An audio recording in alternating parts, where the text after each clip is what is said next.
요한복음 1장 15절입니다. 여기에서는 요한은 증언하여 외쳤다가 나옵니다. 세례자 요한이 예수에 대해 증언한 내용이 세 차례 언급되어 있습니다.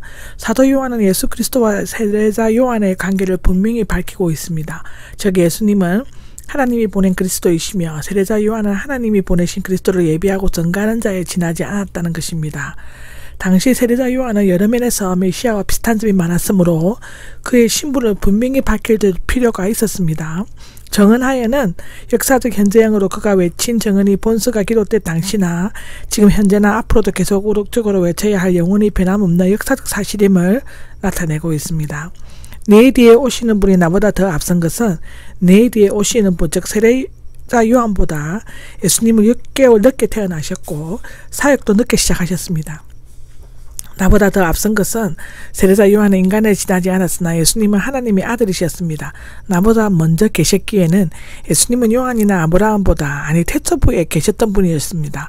세례자 요한은 그 어떤 예언자도 뵙지 못한 메시아를 직접 보았고 그의 영원 선제성을 증거하였다는 점에서 모든 예언자보다 더 낫고 여자가 낳은 자 중에서 가장 큰 자이라고 불릴 만한 자격이 충분히 있다고 마태복음 11장 9절에서 11절에 얘기했습니다.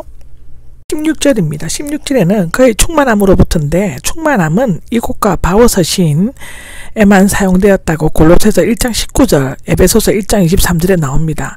수나 양에서 있어서 모자람이 없이 차고 넘치는 것을 의미하는데 그리스도인과 교회는 그리스도로부터 진정한 은혜의 풍성함을 받았습니다.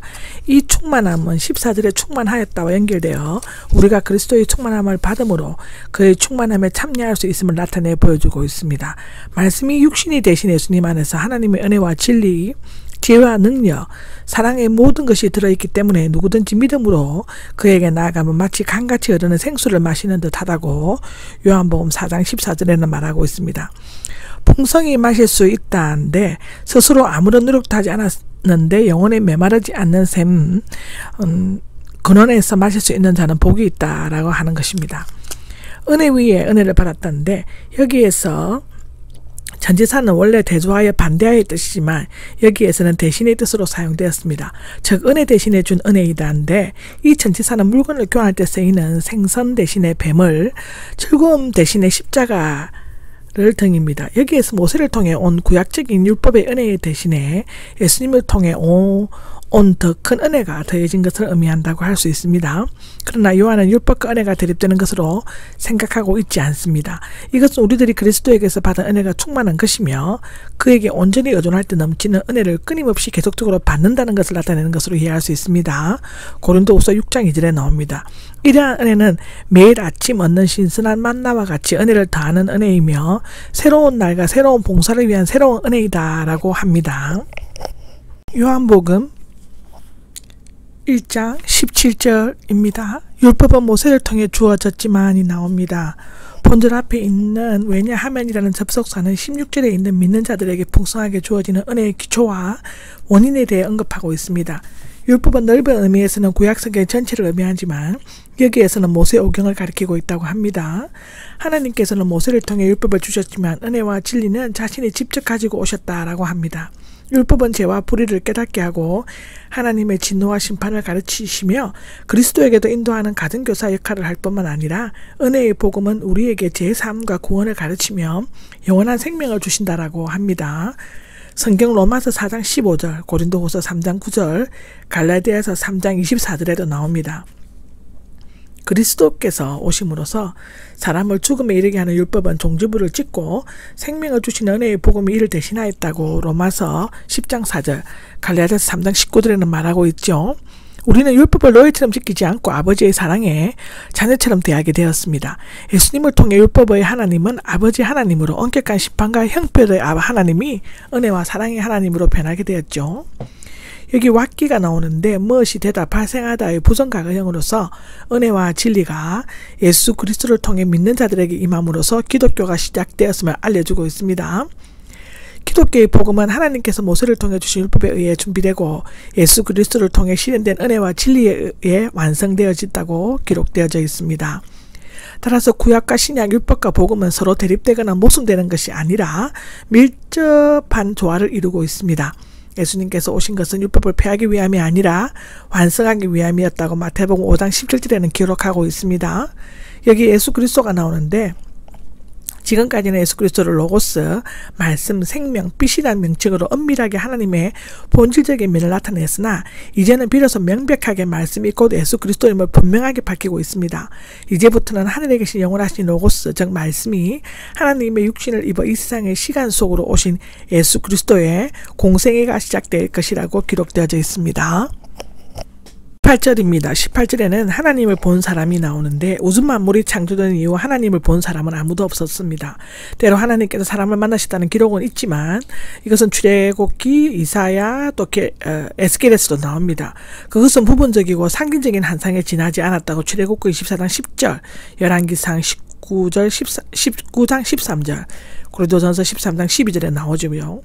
제약된 인간이 하나님을 보면 즉시 죽을 수밖에 없다고 출애굽기 33장 20절, 신명기 4장 12절에는 말하고 있습니다. 하나님은 가까이 가지 못할 빛에 거하시기 때문에 보이지 아니하시는 하나님의 형상인 그리스도 안에서 밖에는 알 수가 없습니다.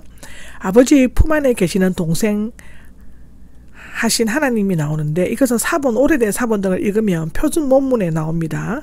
동생하신 아들, 즉 동생자로 되어 있는데 여기에서는 예수님을 세 가지로 묘사하고 있습니다. 첫째로는 예수님은 아버지의 품 안에 계시다. 둘째로는 예수님은 동생하셨다. 세 번째로는 예수님은 하나님이시다인데요. 여기에서 예수님은 아버지의 품 안에 계신다를 자세히 설명하면 품 안에 계신다는 것은 히브리어에서 인간 생활에서 있을 수 있는 가장 깊은 친밀한 관계를 나타낸다고 합니다. 특히 이 말은 어머니와 아기, 남편과 아내, 가장 친근한 친구 사이를 나타낼 때 사용된다고 하는데요. 하나님과 예수님 사이에서 완전 무결하고 아무런 해방도 받지 않는 친밀함이 있으며 이 때문에 하나님을 사람들에게 계시할 수 있었습니다. 멀리 떨어져 계시고 알 수 없고 보이지 아니하시고 우리의 생각에 미치지 못하는 하나님은 예수 그리스도 안에서 사람들에게 가까이 오시게 되었습니다. 품 안에 계신다는 뭐로부터가 아니라 뭐 안으로, 안에가 쓰인 것으로 그리스도께서 하나님께로부터 창조되신 것이 아니라 영원히 하나님과 함께 계시는 하나님이심을 나타낸다고 합니다. 계신다는 현재 분사로 영원히 아버지 품에 있음을 가리킨다고 하고요. 두 번째로는 예수님은 동생하셨다는데 독생은 홀로 생겨난 헬라어로 문자적으로 오직 유일하게 태어나신입니다. only beginning, on and only인데 이것을 only로 번역되어 있다고 합니다. 외아들이 아버지의 사랑을 독차지하는 것처럼 예수님은 오직 유일하게 태어나신 생겨나신 분이시며 하나님께로부터 사랑을 한 몸에 받으신 분이시다 입니다. 따라서 오직 예수님만이 하나님을 인간에게 그리고 하나님께 인간을 인도하실 수 있다고 기록되어 있고요. 때로는 예수님은 하나님이시다인데 앞서 그 말씀은 꼭 하나님이셨다는데 동일한 표현 방식입니다. 물론 이것은 예수님이 하나님과 완전히 동일시된다는 뜻이 아니라 정신과 인격과 속성과 존재에 있어서 하나님과 하나가 된다는 뜻이라고 합니다. 삼위는 각기 독립적이면서도 하나님의 완전한 인격체를 이루고 있습니다. 예수님은 하나님의 아들이시면서 동시에 하나님의 자신이시다입니다. 알려주셨다가 나오는데 말하다, 설명하다, 알리다, 계시하다의 제1부정가가형으로서 여러가지 의미로 해석되어져 있습니다. 계시하셨다, 선포하셨다, 설명하셨다, 알려주셨다로 되어 있습니다.